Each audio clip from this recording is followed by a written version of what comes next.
tem alguns roadblockers importantes aqui, né? E o principal deles que a gente fala, tem coisas técnicas, por exemplo, até pouquíssimo tempo atrás, 5 anos atrás, quando a gente não podia falar português, né? Nosso site tinha que ser em inglês. Então, brigas regulatórias ali para você conseguir mudar isso.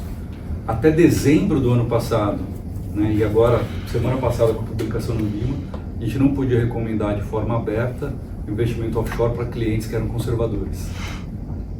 Né? Acabou de mudar. Só que a gente estima assim, que 50% das carteiras brasileiras são conservadoras. Mas como você coloca para dentro da conversa, assim, grandes volumes, então, assim, essas coisas geram uma aceleração muito tipo assim, é caudal, você vai ter um primeiro grupo de profissionais, financeiros que dominam o mercado, o cara vem depois, porque tudo muito rápido. E tem duas coisas acontecendo nesse processo geracional que são muito importantes quando a gente vai comprar. O Yuki, desde a primeira vez que eu falei do Haddad do projeto, ele já comprou na hora, falou, vamos embora, vamos fazer, apresentou muita gente, então... A primeira vez que eu falar do projeto foi com o Zanin, trabalhando ali com a gente. Verdade, o Gui é nosso professor lá no Brasil. Bom, pessoal, agora aproveitem. Mas tem muitas perguntas. Uma colaboração rápida, essa mudança geracional que você citou. No Brasil, os times de futebol estão sentindo isso. Salvo as proporções, começou a passar Champions League no Brasil de 10 anos para cá.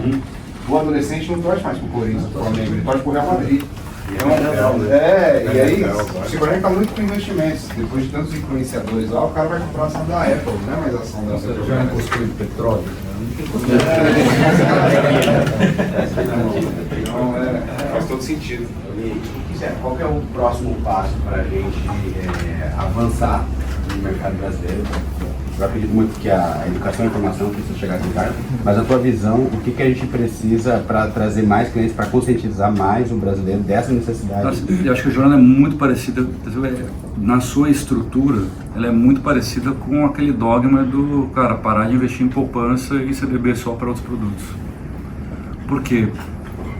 Assim, não adianta você, por exemplo, na época não adianta te falar mal da poupança, essa porcaria. O cara olhava para aquilo e falava assim, como produto aquilo era perfeito, porque estava na família há muitos anos, tinha uma sensação de segurança tremenda, mais que soberana, só não rendia, mas o cara também não queria render.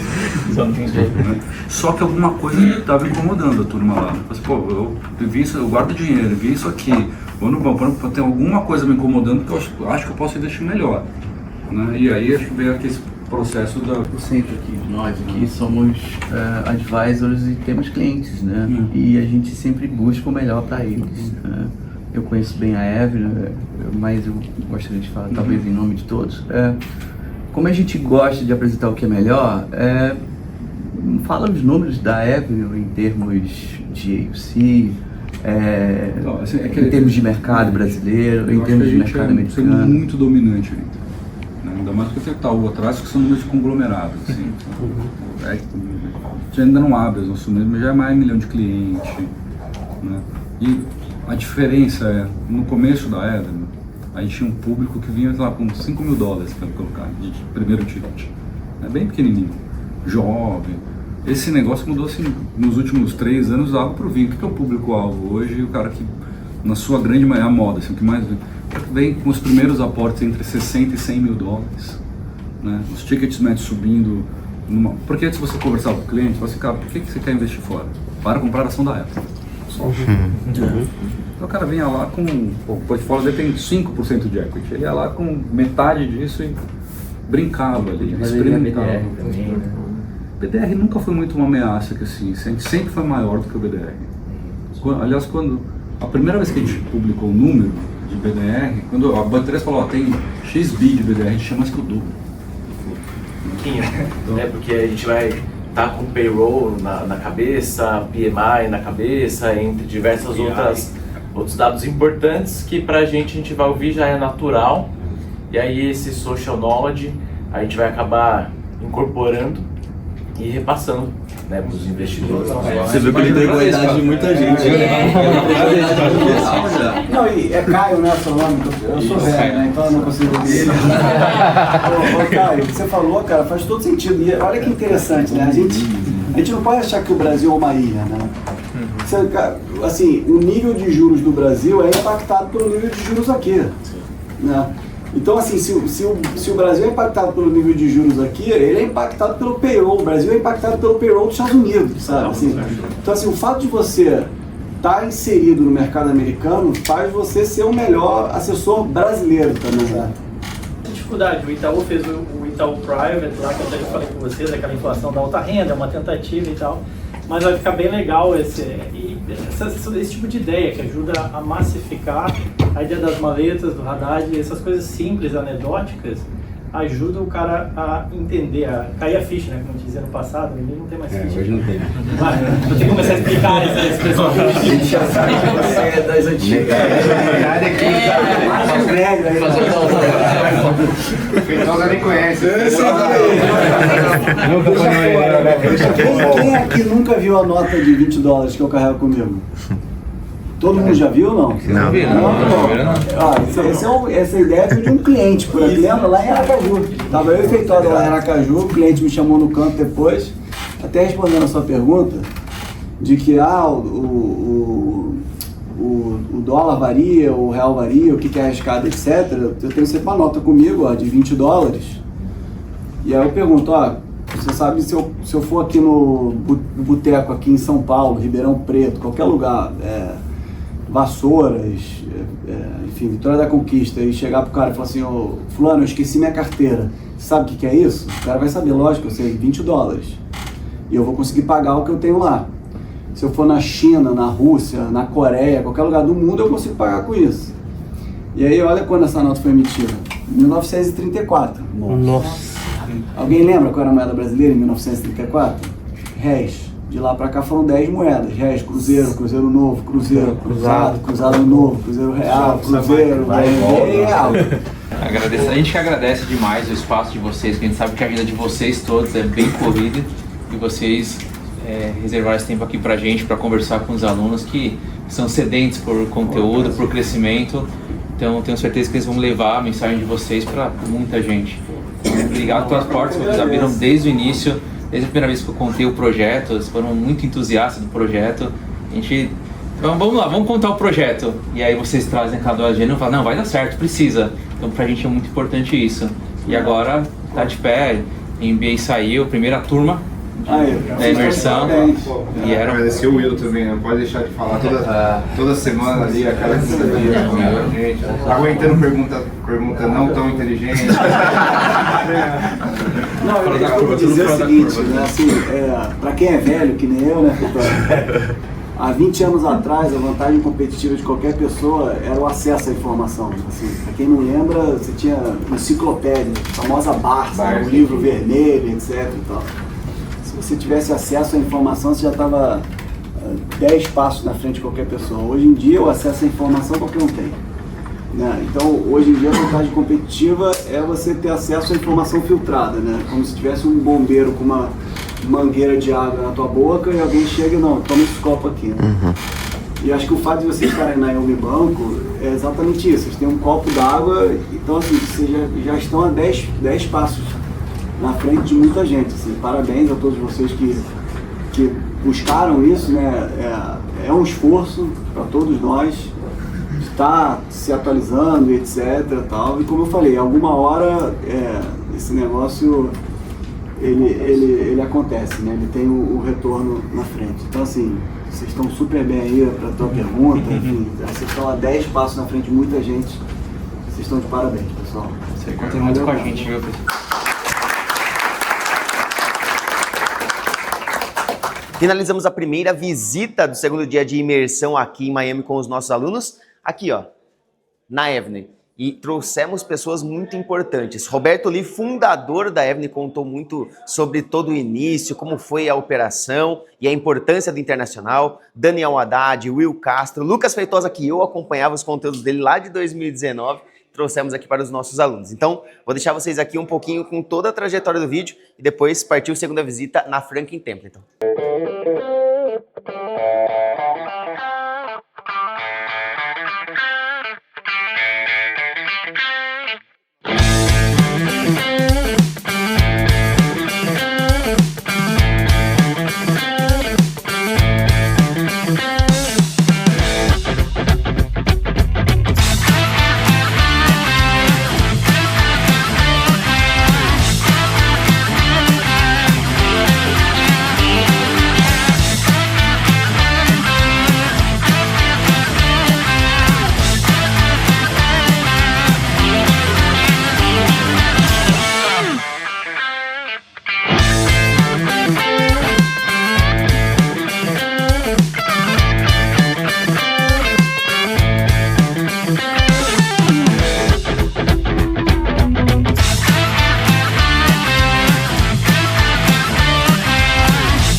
para se aproximarem deles, que eles querem se aperfeiçoar muito no mercado internacional, eles querem ser referência ou no Brasil mesmo, ou até posteriormente uma migração para os Estados Unidos.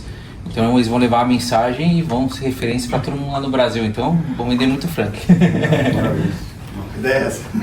É isso. Então tá bom. Bom, de novo, sejam bem-vindos. Vamos me apresentar o Felipe, que ele tirou essa pergunta.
Nossa operação, por outras operações também, né, da própria XP, o próprio BTG também acelerou isso, né, que quem aqui do BTG sabe falar melhor, e eu acho que isso pode catalisar muito a indústria de fundos, né. Eu tenho feito esse movimento para minha carteira e a gente percebe que acaba fazendo mais sentido eu pegar um bom fundo com uma boa gestão de 30 dias do que colocar o cliente para uma debênture, para um CRAD 2030 e tanto, né, então eu acho que isso pode ser um catalisador muito forte. Então a gente está percebendo que está se falando mais de fundos aí, pelo menos no escritório de assessoria lá que a gente trabalha. Eu acho que a gente teve um passo no Brasil e a gente teve por um período fundos de renda fixa que tiveram taxas mais elevadas, 1%, 1,5%, 2% até, e aí os clientes eram atacados com esse argumento: você está pagando muito caro no seu fundo, 1%, 1,5%. De fato, um fundo pós-fixado é caro. Só que quando o cliente vê essa taxa de 1,5%, 2% de repente, de um fundo multimercado, de um fundo de renda variável, ele fala: não, 1,5% é caro, 2,5% é caro. Então a gente levar para ele, esquece o que você entende de custo, porque aqui, aí a gente trazer justamente essa... ele vai alocar no mercado internacional, ele vai em renda variável, ele vai fazer a seleção dos ativos de acordo com o perfil que o senhor gosta. Então, a gente ter essa conversa, saber o que de fato o fundo faz, qual que é a expertise dele, ajuda bastante no contorno de objeção com taxa de administração, que é o que o José trouxe ali. E aí traz, por exemplo, do dia a dia. O senhor mora num condomínio legal, tem piscina, tem sauna, tudo isso tem um custo. Então, por isso, o senhor pode morar no outro condomínio que vai ter um valor menor. Talvez não tenha acesso a essas, né, estruturas diferenciadas. Então, a gente, acho que tem mais um trabalho de tirar esse viés que o cliente ficou de, poxa, 1,5% é caro, 2%, e de fato é para pós-fixado, e trazer ele para uma estrutura mais sofisticada, e aí justifica por que o fundo tem uma taxa maior, porém com resultado de entrega mais só para dividir, que eu fiz a pergunta dos dois, eu perguntei do fundo e vocês falaram bastante do fundo, aí eu quero entender do lado de vocês. Ou seja, o cliente topa pagar essa remuneração que você falou do fee-based? O cliente, primeiro, ele entende quanto ele paga para vocês, e segundo, ele está topando, até por causa da 175 que vai entrar em vigor agora, todo mundo sabe, no final de junho, em tese vai ficar mais transparente, né? E até para perguntar quantos de vocês são bancos e quantos de vocês são não bancos. Se entregar resultado, eles estão quem é banco, só para... Aí todo o resto é não banco, é independente, basicamente. Independente. Tá. Então, desculpa, só para falar. Não, eu ia falar que os clientes, é que eu trabalho no Itaú, sou de gestão de patrimônio lá. Tá. Mas o cliente Estou aqui com a Laís Mello da Plus Finance, nossa aluna do MBA IAP em Miami. Acabamos de sair da visita da Franklin Templeton e eu quero fazer algumas perguntas aqui, Laís. Você teve acesso primeiramente na parte da manhã da Avenue com o Will Castro, com o Daniel Haddad. Como foi para você ter essa proximidade tão grande, coisas que a gente não tem no nosso dia a dia? Olha, na verdade, assim, para mim foi uma experiência incrível, né? Como você falou, essa proximidade que a gente teve, né, através do MBA. Então, isso teve um aprendizado muito enriquecedor para mim, principalmente, porque ter contato direto com essas pessoas realmente faz com que a gente cresça, né? E é como você falou, né? Essa proximidade que a gente teve com os profissionais, com os nossos mentores do curso, foi muito bom para mim, principalmente para minha carreira, que eu vim aqui mais por conta disso mesmo, para trazer e para trocar esse conhecimento com os professores. Boa. E dentro da Avenue a gente vê o quanto que o conhecimento é muito importante sobre o internacional, mas não foi uma conversa 100% técnica, foi mais carreira. O quanto que isso vai agregar para você já voltando para o Brasil? Olha, na verdade isso vai agregar muita coisa, né? Porque eu estou aqui exatamente por conta mais da minha empresa do que por mim. E essa proximidade técnica, mais a parte humana que a gente tem aqui com eles, foi muito enriquecedor para mim por conta do network, né? Então isso eu vou trazer muito para o meu negócio, para os meus clientes, principalmente a parte técnica, o conhecimento, que eu vou levar tudo para eles também. Boa. Agora nessa segunda parte, na Franklin, já uma visita bem mais técnica. E no começo até provocativa, até mandei pro Renezão durante o começo, o Marcos veio provocando vocês. Provocando, trazendo questionamentos, vocês respondiam, tá, mas é isso mesmo? E essa provocação é muito importante pelo nível de profissional que vocês são. Já são profissionais muito sêniors. Então essa conversa técnica no final também você leva para o Brasil, já leva para a consultoria no dia a dia, já consegue. Nós estávamos voltando da Evelyn no mesmo carro, eu vi você já conversando com talvez clientes, algumas pessoas da empresa. No dia a dia você já vai conseguir colocar na prática o que aprendeu na Franklin hoje? Não tenha dúvidas disso. Confesso para você que eu me identifiquei muito com o pessoal da Franklin. Por quê? Porque desde o primeiro momento, quando ele trouxe essa abordagem, né, entre aspas, de insultar a gente, né, com perguntas, eu percebi que eles trazem muito a parte da educação financeira. Então, a CEO da empresa, por exemplo, ela preza muito por isso, e isso coincidiu muito com o que eu trago para minha empresa também, que é a parte da educação, muito mais a parte da educação do que aonde você investir. Então, para mim foi muito bacana esse insulto dele, porque realmente fez eu refletir muito para trazer, para levar, na verdade, para os meus clientes essa parte do conhecimento, da educação, que na verdade não é aonde você investe, mas a parte estrutural, a parte do conhecimento e principalmente da educação. Boa, agora para fechar, MB University, MBA e IAP, você recomendaria para os seus colegas, amigos de profissão e o porquê que recomendaria? Cara, eu sou suspeita, né, para falar sobre recomendação do MBA. Com certeza eu recomendo, principalmente para aqueles que estão querendo fazer uma transição de carreira internacional.